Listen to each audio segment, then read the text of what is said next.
Exercise ಒಂದೇಯಿಂದನೇ ಯಾವುದೇ fertility improve ಆಗೋದಿಲ್ಲ. Life style ಚೇಂಜಸಲ್ಲಿ exercise ಒಂದು ಅಂಶ ಅಷ್ಟೇನೆ.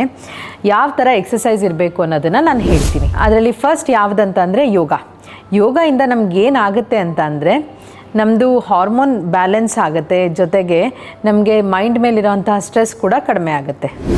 ನೆಕ್ಸ್ಟ್ ಬಂದುಬಿಟ್ಟು ಬ್ರಿಸ್ಕ್ ವಾಕಿಂಗ್. ಈ ವಾಕಿಂಗಿಂದ ಸ್ವಲ್ಪ ಕ್ಯಾಲರೀಸ್ ಬರ್ನ್ ಆಗುತ್ತೆ, ಸೊ ನಮ್ಮದು ವೆಯ್ಟ್ ರೆಗ್ಯುಲೇಟ್ ಆಗುತ್ತೆ, ಬ್ಲಡ್ ಸರ್ಕ್ಯುಲೇಷನ್ ಬಾಡಿಯಲ್ಲಿ ಇನ್ಕ್ರೀಸ್ ಆಗುತ್ತೆ, ಅದು ವಾಕಿಂಗ್ದು ಬೆನಿಫಿಟ್ಸ್.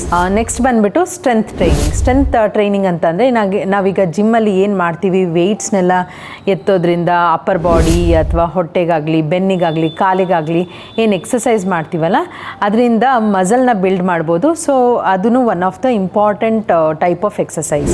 ನೆಕ್ಸ್ಟ್ ಬಂದುಬಿಟ್ಟು ಕಾರ್ಡಿಯೋ. ಸೊ ಲೋ ಇಂಪ್ಯಾಕ್ಟ್ ಕಾರ್ಡಿಯೋನ ನಾವು ಪ್ರಿಫರ್ ಮಾಡ್ತೀವಿ. ಅದರಲ್ಲಿ ನಾವು ಮುಂಚೆನೇ ವಾಕಿಂಗ್ ಬಗ್ಗೆ ಹೇಳಿದ್ದೀನಿ. ನೆಕ್ಸ್ಟ್ ಬಂದುಬಿಟ್ಟು ಸ್ವಿಮ್ಮಿಂಗ್ ಆಗಿರಬಹುದು, ಕ್ರಾಸ್ ಟ್ರೈನರ್ಸ್ ಆಗಿರಬಹುದು, ಸೈಕ್ಲಿಂಗ್ ಆಗಿರಬಹುದು, ಅಥವಾ ಸಿಂಪಲ್ ಗೇಮ್ಸ್ ಲೈಕ್ ಬ್ಯಾಡ್ಮಿಂಟನ್ ಥರ ಆಟ ಆಡೋದಿರ್ಬೋದು, ಅದೆಲ್ಲ ಇಂಪಾರ್ಟೆಂಟ್. ಲಾಸ್ಟ್ ಬಂದುಬಿಟ್ಟು ಸ್ಟ್ರೆಚಿಂಗ್ ಮತ್ತು ಬ್ರೀದಿಂಗ್ ಎಕ್ಸಸೈಸಸ್. ಸೊ ನಾವು ಬಾಡಿಯಲ್ಲಿ ಇಷ್ಟು ಎಕ್ಸಸೈಸ್ ಮಾಡಿದಾಗ ಬಾಡಿಗೆ ಸ್ಟ್ರೈನ್ ಆಗಿರುತ್ತೆ.